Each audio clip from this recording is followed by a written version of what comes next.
7 ans de prison. C'est la peine la plus lourde requise aujourd'hui contre les 12 prévenus qui sont jugés dans ce procès tentaculaire, ce procès du financement illégal présumé de la campagne électorale de Nicolas Sarkozy par le régime libyen. Pour les 11 autres prévenus, des peines allant de 1 à 6 ans de prison ferme ont été demandées pour les procureurs. Mais pour Nicolas Sarkozy, je vous le disais, la peine la plus lourde, 7 ans de prison ferme et 300 000 € d'amende.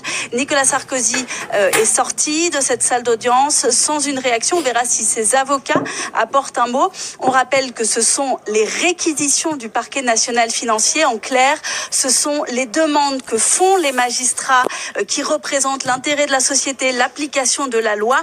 Mais pour le jugement définitif, pour le jugement, en tous les cas, il faudra attendre plusieurs mois. Il sera rendu par les juges du siège d'ici quelques mois. Aujourd'hui, ce sont les peines demandées par le parquet national financier. Je le rappelle, 7 ans de prison ferme à l'encontre de Nicolas Sarkozy. Alexandra Gonzalez, donc en direct du tribunal pour BFM TV. Alain Duhamel, réaction? C'est un cataclysme. C'est quelque chose qui n'a pas de précédent dans l'histoire des républiques françaises.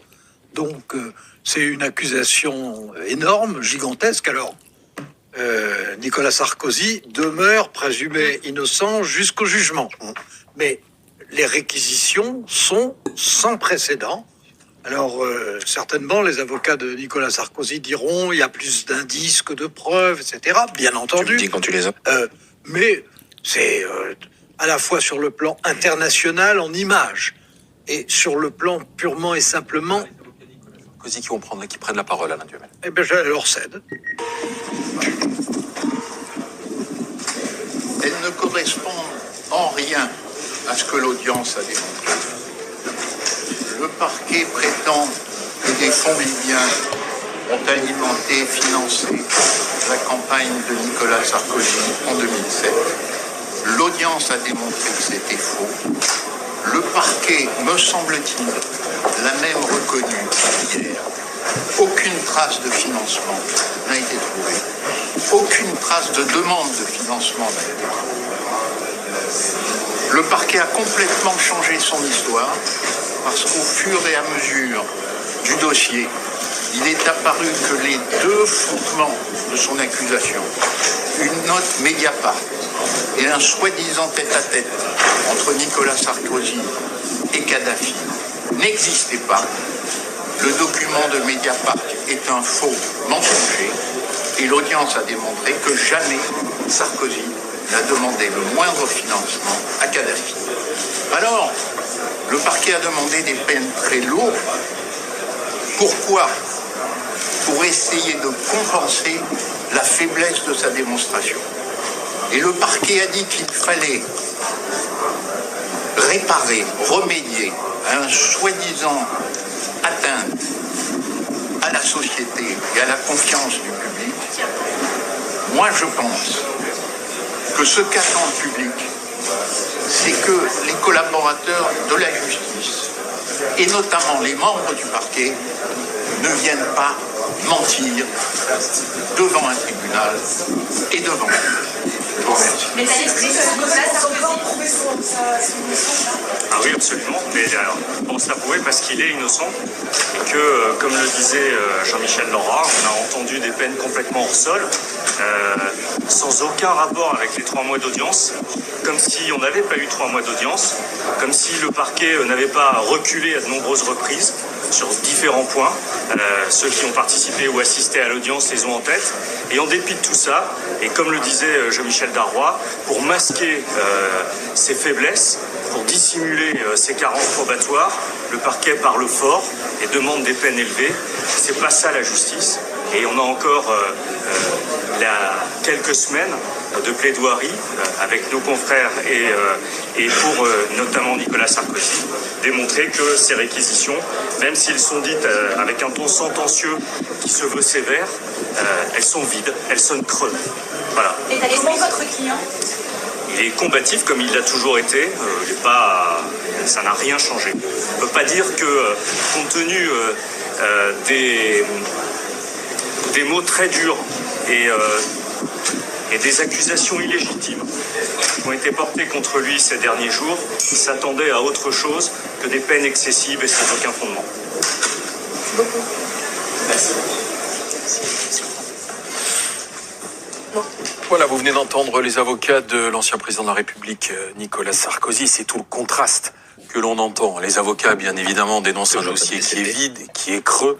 Ils mettent en avant l'innocence de leurs clients et ça se heurte aujourd'hui à la sévérité du réquisitoire, parce que ce sont 7 ans de prison qui sont requis contre l'ancien président de la République. Je vous laisse finir votre raisonnement, votre réaction, Alain Duhamel. Je disais que c'était un cataclysme et que il fallait évidemment le regarder en soulignant le fait que jusqu'au jugement, Nicolas Sarkozy est toujours présumé innocent. C'est quand même essentiel dans tout raisonnement et dans toute réaction.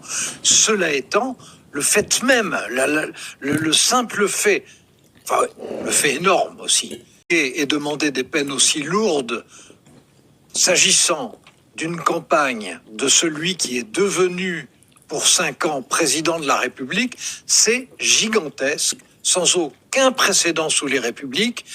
Et ça signifie que sur le plan international, ça sera regardé comme une déflagration, bien entendu, et que sur le plan, je dirais, démocratique, pour tous ceux qui ont admiré, et pour certains d'entre eux continuent d'admirer Nicolas Sarkozy, bien entendu, c'est un effondrement. On va retourner au tribunal et écouter Alexandra Gonzalez, qui est notre envoyée spéciale. Elle a suivi le procès, suivi les réquisitions, parce que les mots forts résonnent encore dans la salle d'audience, Alexandra.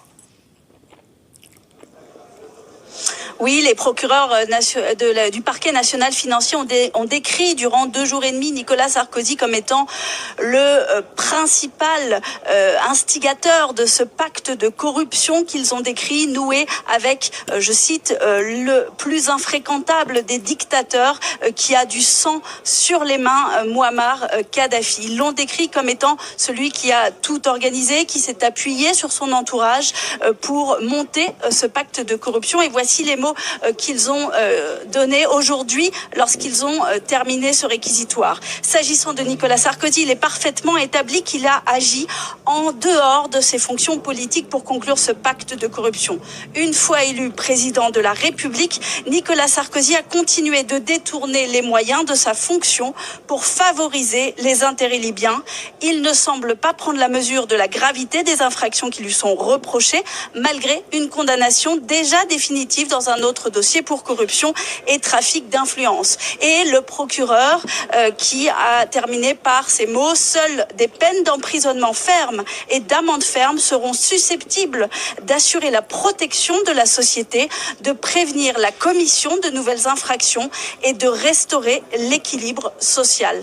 Et c'est donc ensuite qu'ils ont demandé cette peine, 7 ans de prison ferme contre Nicolas Sarkozy, la peine la plus lourde requise aujourd'hui parmi les 12 prévenus, puisque pour les 11 autres personnes jugées dans ce dossier, de 1 à 6 ans de prison ferme ont été demandés, notamment contre les 2 anciens ministres, Brice Hortefeux et Claude Guéant. Nicolas Sarkozy, qui est sorti de cette salle d'audience sans faire un seul commentaire. Rappelons néanmoins que le procès n'est pas terminé. Il reste encore les plaidoiries de la défense. Aujourd'hui, il s'agissait des réquisitions, c'est-à-dire des demandes faites par le parquet national financier, mais pour la peine prononcée réellement, il faudra attendre le jugement, les juges du siège, dans quelques mois, probablement à la rentrée en septembre, pour connaître les peines réellement prononcées contre les 12 prévenus et notamment contre Nicolas Sarkozy. Alexandra Gonzalez, donc toujours au tribunal judiciaire avec Dominique Le Picard. On y retournera bien sûr au fil des minutes et des réactions. Réaction de l'ancien président, justement. Nicolas Sarkozy n'a pas réagi au tribunal, mais il vient de réagir sur les réseaux sociaux. Oui, absolument. Toute première réaction de Nicolas Sarkozy, l'ancien président de la République, qui a publié un texte sur Facebook, et regardez ce qu'il dit: je continuerai à me battre pied à pied pour la vérité et à croire dans la sagesse du tribunal. Il est combatif, je continuerai à me battre pied à pied. C'est ce qu'il dit effectivement ce soir. Dans ce texte, il explique, et je cite l'ancien président, il évoque, je cite, la fausseté et la violence des accusations, l'outrance de la peine réclamée, qui à ses yeux ne vise qu'à masquer la faiblesse des charges alléguées. Il évoque même des constructions intellectuelles imaginées par l'accusation. Vous voyez l'ancien président de la République qui n'a rien perdu de sa combativité et qui effectivement, dans ce texte publié sur les réseaux sociaux, explique qu'il va continuer de se battre. Pauline Rovna,